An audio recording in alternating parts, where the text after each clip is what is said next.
ایک صاحب نے مسئلہ پوچھا، میں نے کہا میں اس کی وضاحت کر دوں۔ جب بھی رجب المرجب کا یہ بابرکت مہینہ آتا ہے تو ہمارے ہاں عمومی طور پر خواجہ غریب نواز رحمۃ اللہ تعالی علیہ کی فاتحہ کا اہتمام بڑے زور و شور سے، بڑے اہتمام و انصرام کے ساتھ ہوتا ہے، اور ہونا بھی چاہیے۔ یقیناً ہم اللہ کے ولیوں سے محبت عقیدت رکھتے ہیں، اور یہ سوال عمومی طور پر بارہا پوچھا جاتا ہے کہ امام صاحب، آیا کہ غریب نواز کی نیاز کی جو دیگ ہے دوران فاتحہ وہ ہلتی ہے، تو آیا کہ اس دیگ کا ہلنا یہ کیا قبولیت کی وجہ سے ہوتا ہے؟ یعنی غریب نواز کی فاتحہ کی جو دیگ ہے اگر وہ ہلے گی اس کا مطلب ہے فاتحہ قبول ہو گئی ہے؟ میرے بھائیو، ایسا ہرگز نہیں ہے۔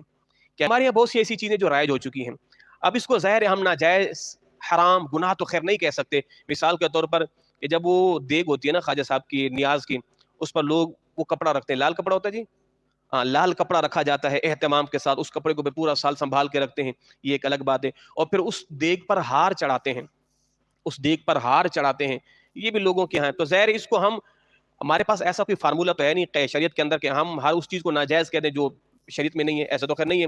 اب ظاہر یہ لال کپڑے کا رکھنا، اس کو ہم ناجائز، حرام، گناہ تو خیر نہیں کہہ سکتے۔ دیگ پر پھولوں کا چڑھانا، ظاہر اس کو ناجائز، حرام تو نہیں کہہ سکتے، مگر اتنا ضرور کہیں گے جو چیز شریعت کے اندر نہیں ہے آپ اس کو کر رہے ہیں اپنی رسم سمجھ کے، یا آپ کے آباء و اجداد سے چلی آ رہی ہے، ٹھیک ہے آپ چلاتے ہیں تو چلائیں، مگر اس کو دین کا حصہ نہ بنائیں، اس کو دین کا حصہ نہ بنائیں۔ یہ نہ کہیں جناب اگر خواجہ صاحب کی دیگ پر یہ پھول کی پتیاں نہ رکھی گئی فاتحہ نہیں ہوگی، یہ غلط ہے۔ اگر ہم نے لال کپڑا نہیں رکھا فاتحہ نہیں ہوگی، یہ غلط ہے۔ فاتحہ کا کھانا نیچے تھا اور فاتحہ پڑھنے والا وہ کرسی پر بیٹھا تھا، یہ تو فاتحہ بالکل نہیں ہوگی۔ فاتحہ کا کھانا نیچے پڑا ہوا، کرسی پہ بیٹھ کے مولوی صاحب فاتحہ پڑھ رہے ہیں، فاتحہ نہیں ہوئی، یہ غلط ہے۔ تو جو چیزیں شریعت کے اندر ہیں نہیں اس کو پھر شریعت کا حصہ بنا لینا، لازم کر لینا، یہ غلط ہے۔ تو باقی یہ کہنا کہ دیگ کا ہلنا یہ قبولیت کی علامت ہے، بالکل قطعاً ایسا نہیں ہے۔ دیکھیں یہ ممبر ہے نا، آپ 5 منٹ یا 3 منٹ ٹک ٹکی باندھ کے اس کو دیکھتے رہیں، آپ کی توجہ ادھر ادھر بالکل نہ جائے، آپ کو محسوس ہوگا یہ ممبر اٹھ رہا ہے، نیچے آ رہا ہے، ہل رہا ہے، کچھ نہ کچھ اس کو ہو رہا ہے۔ آپ ٹک ٹکی باندھ کے اس کو دیکھتے رہیں، آپ کو کچھ نہ کچھ محسوس ہوتا رہے گا۔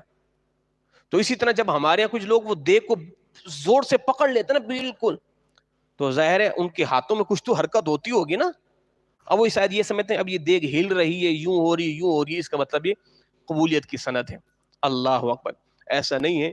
بس ہم نے بہت سی چیزیں یقین کریں ایسی شامل کر لیے نا اپنے معاملات میں، ہم انہیں سمجھے کہ شریعت کا ایک حصہ سمجھتے ہیں، اس کے بغیر کام نہیں ہوتا۔